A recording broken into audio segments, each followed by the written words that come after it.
কাট কাট, আমি video on করি। ওরে বাবা, এদিকে তাকাও, এদিকে তাকাও।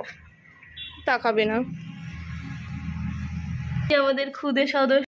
হ্যালো ভিউয়ার্স, কেমন আছো সবাই? মাঝখানে যা গরম পড়েছিল, বৃষ্টি হওয়ার পর চারিদিকের পরিবেশটা খুব সুন্দর ঠান্ডা হয়েছে। আজ তোমাদের সাথে শেয়ার করব আমার মায়ের স্পেশাল একটা রান্না, যার জন্য আমাদের লাগবে চাল কুমড়োর পাতা। কচি কচি দেখে চাল কুমড়োর পাতাগুলো তুলে নেব। আর এত সুন্দর লাগছে দেখতে, সবুজে যেন ভরে আছে। কাট কাট, আমি ভিডিও অন করি। কি হয়েছে দিদি তোমার হাতে?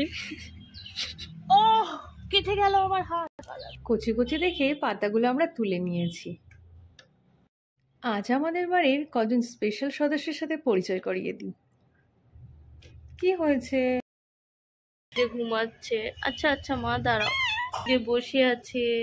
মনু, এই যে একজন দেখো সাইকেলের ওপরে। এই মনু, একজন দেখো ঘুমিয়ে একদম পাট বাগান। যে আমাদের বাড়ির সব থেকে বড় বিড়াল, সব থেকে বড় সদস্য। ওরে বাবা, এদিকে তাকাও, এদিকে তাকাও। তাকাবে না।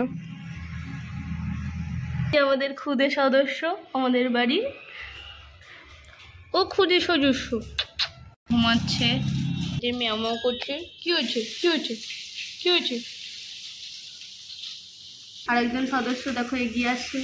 এই যে এই যে এই যে এই যে আমাদের টুনুমুটু ঘুম ভেঙে গেছে, ঘুম ভেঙে গেছে।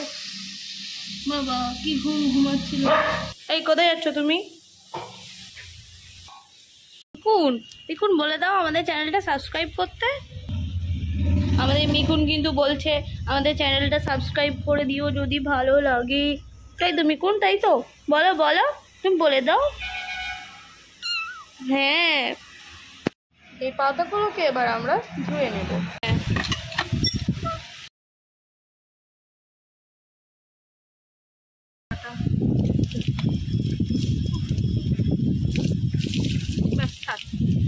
চাল কুমড়োর পাতাগুলো খুব ভালো করে ধুয়ে নিয়ে সুন্দর করে সাজিয়ে নিয়েছি।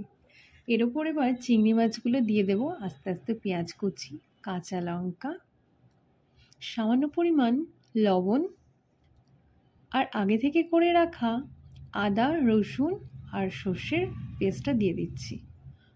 তবে সর্ষের পরিমাণটা একটু বেশি দেবেন।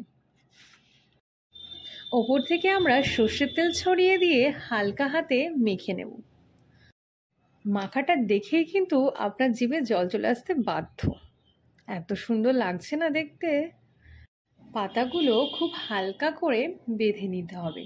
একটু খেয়াল রাখবেন পাতাগুলো যেন সাইড থেকে ছাড়িয়ে না যায়। আলতো আলতো করে ধরে হালকাভাবে সুতো দিয়ে বেঁধে নেবেন।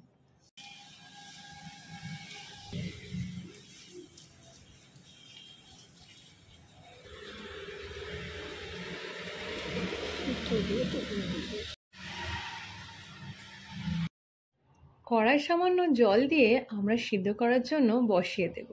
আমরা কিন্তু কোনো টিফিন কোটো ইউজ করব না, সরাসরি দিয়ে দেব। 10-15 মিনিটের জন্য আমরা সিদ্ধ করতে বসিয়ে দেব।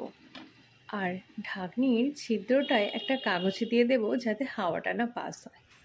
তাড়াতাড়ি সিদ্ধ হওয়ার জন্য আমরা এই প্রসেসটা ব্যবহার করছি। সিদ্ধ হওয়ার পর আমরা একটা বাটিতে নামিয়ে নিয়েছি। আর এত গরম না, হাতে মাখানো যাচ্ছে না, তাই আমরা তার সাহায্য নিয়েই ভাপাটা ভালোভাবে মাখিয়ে নিচ্ছি। দেখুন কি সুন্দরভাবে সিদ্ধ হয়ে গেছে। পাতাটাও এত সুন্দর সিদ্ধ হয়েছে না, পুরো গলে গেছে। গরম ভাতে একবার মাখিয়ে খেয়ে দেখুন, আর অন্য কিছু মুখেই লাগবে না।